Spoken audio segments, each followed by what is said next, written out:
As I've been IGL for a longer time now, I think I became more of a role model, especially in my old team, but I'm trying to be the same here in D2. I think what I bring is a good work ethic, and I do believe if you see your teammates working hard, then you want to work harder as well. Now, HooXi's influence, I would say that the most impactful thing is the change up in styles. Definitely allowing them to play more instinct-based rather than super tactical, I guess. So that would be the biggest, I guess, improvement HooXi brought into the team, and that's something that's going to be beneficial to some of the star players in that team. Well, I think there's pros and cons to every playstyle. Giving freedom to my players makes us unpredictable. At the same time, it can be chaotic once in a while, especially if you're not used to playing like this. And I think that when I came into the team, the players that I had to work with was definitely not used to this way of playing. And it took a while, a lot of practices, a lot of talks to just get to where we are now, and we are far from perfect still. I think it was everywhere. In every game he did a lot of impact. I remember the game where he was not just like an in-game leader, but I think he was everywhere. In every game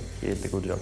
I don't think it's one thing. I think that me stepping up individually helped a bunch. I also think that we're just getting more and more team play, basically more synergy, and a combination of those things, people feeling more comfortable, is what's helping us right now. He has an obligation to make sure the team's happy, but also pay attention to each of the personalities, make sure Monasty's comfortable traveling as much as he is. As soon as things start to struggle, we know how cutthroat the Counter-Strike community can be, so he's gonna have to mentor and monitor all of that. And I think in-game leaders, that's one thing that's really underrated. I think that G2 is a team that, with the age spread that they have, that's super important. It's like having like a really good parent, and I'll use my dad. My dad was really good. You know, I could go out underage and go to parties as long as my dad knew where I was. If I ever switched locations and didn't tell him, I was in trouble. Because all he wants to know is that I was safe, right? It's the same thing with HooXi. He needs to be like, okay, you can go, you can push, but when I say you can't, you stop. But if it's not working, HooXi needs to be able to say, hey, and like I say, freedom is fine until you're playing against a team like Cloud9 that's just gonna sit back and be like, sure,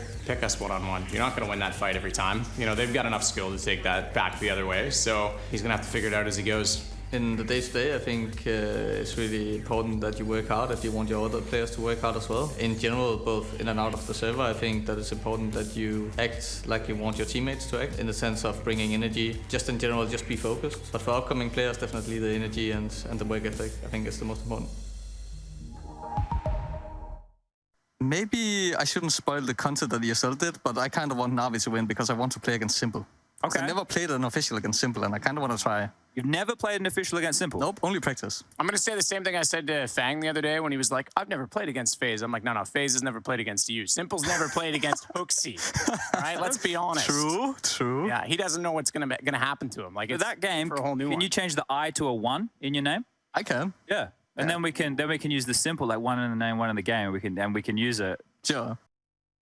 And there we go. I have mentioned it over the last couple of days. HooXi mentioned to us during our fill, big shout out to him for coming down, by the way, that he's never played against s1mple in an official, and he wanted Na'Vi to reach the quarterfinals so that he could finally get that notch on his belt. And as we can see,